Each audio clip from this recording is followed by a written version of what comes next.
How's it going, everyone? Equinox Phoenix here. Today we're going to talk about Batwoman Season 1, Episode 13, titled Drink Me. As I'm sure you all remember, last week we had Beth versus Alice in a race against time to see which of the two will live. And Beth died. This episode includes part. Oh my god, the wiki just says corpse on one of them. Part Fallout, Alice is kind of not off the deep end. She seems kind of like resigned almost in the beginning. And Kate just kind of is sad that Beth died and not Alice. As I mentioned, it's because Beth, even though she's from another Earth, she represents the goodness of her sister, like her actual sister versus Alice, which is some kind of like monster in her sister's body. That's not part of this episode. Anyway, this episode we have Natalia Knight, aka Nocturna, going about and hunting people down and drinking their blood because she's got phosphoria, I believe it's called.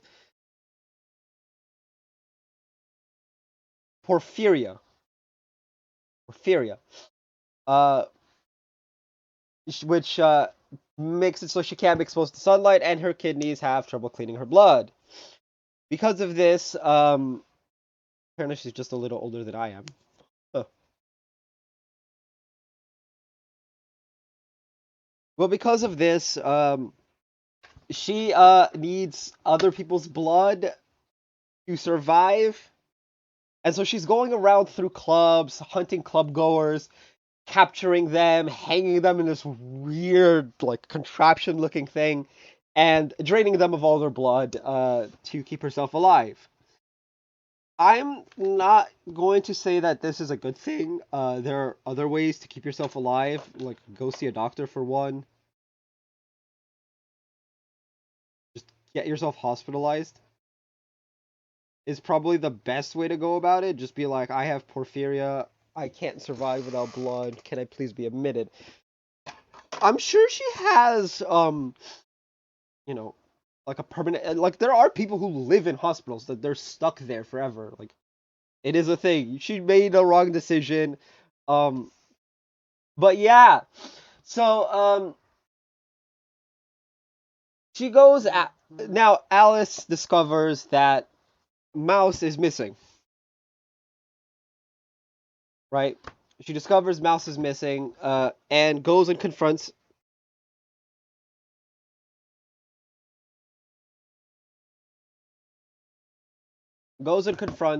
Kate, thinking that because she knows Kate as Batwoman, she's like, "Where's Mouse?" She confronts her sister. She's like, "Where's Mouse? What have you done to him?" And Kate's just like, "I don't know."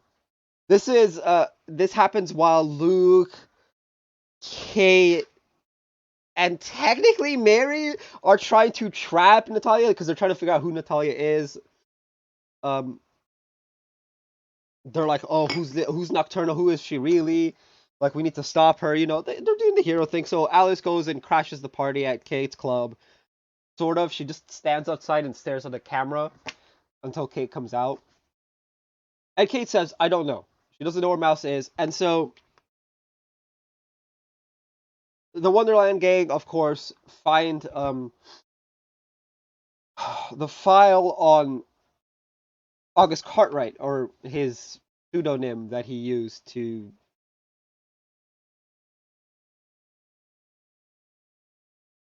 kidnap thing.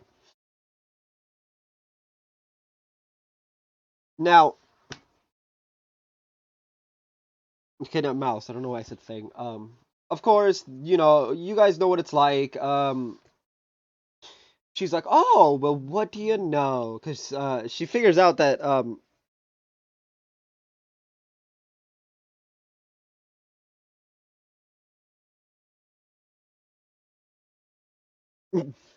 oh god.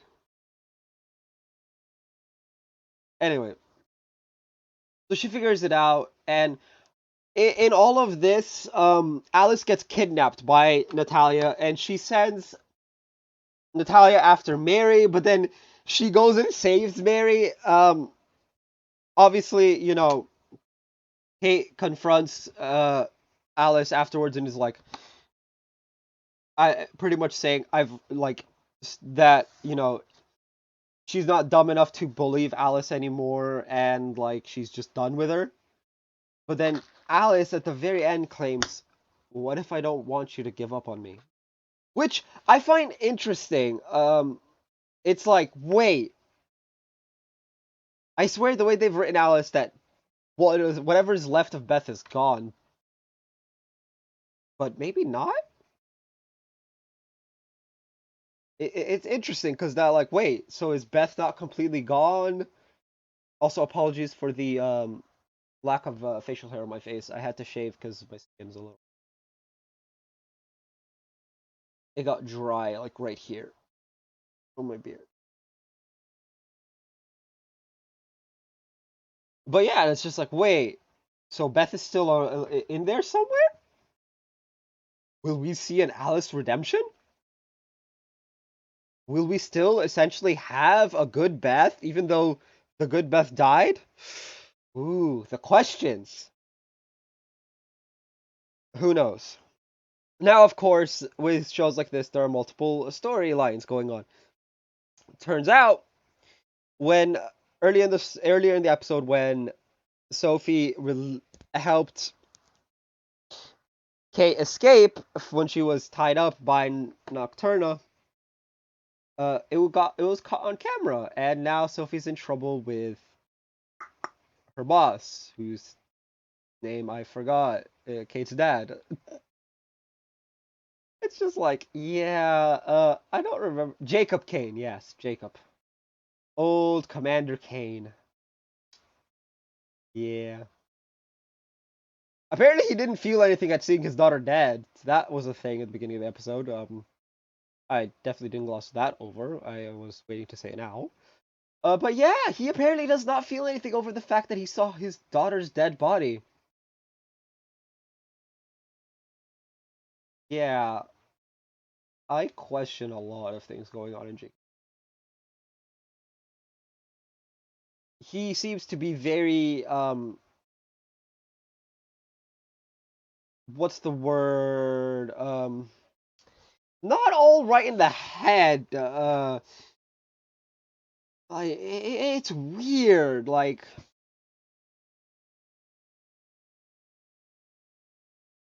it's weird. Like it's really really weird. He felt nothing. I mean, you'd figure a loving father would feel at least some form of regret that he couldn't, save her, at least back then when she was a kid, or even now, couldn't redeem her. But nah, he just felt nothing. No grief, no pain, not even happiness that this criminal is gone. He just felt nothing. So odd. But yeah, he finds out that Sophie helped Batwoman once, and he gives her an ultimatum, right? Either the Crows or Batwoman. Sophie, of course, chooses the Crows because being a part of the Crows and being second in command of the Crows is her dream. We find out. I don't know if we found that out this episode, if this is something we've known all along. Um, but she essentially confirms it. Being in the Crows and being so high up in the Crows is her dream job, and she can't screw it up because she tells this to Kate as Batwoman. And so, Kate being like, I don't want to screw up her job, like, because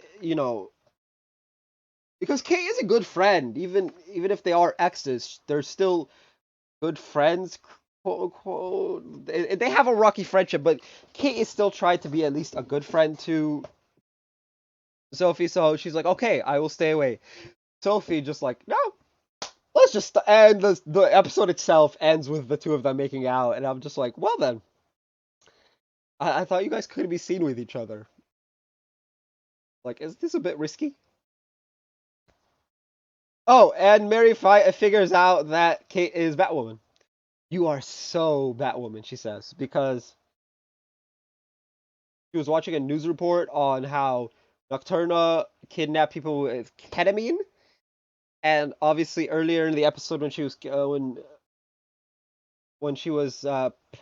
when Kate was paralyzed by Thing, she had Mary run a blood test and it had ketamine in her system. But yeah, that's all that happened in this episode. As chaotic as this review thing was for me, apologies for that. My mind's all over the place right now. But yeah, if tell me what you guys thought of this episode in the comment section down below. If you guys haven't already, hit like, hit subscribe if you're new. I will see you guys next time, and as always, stay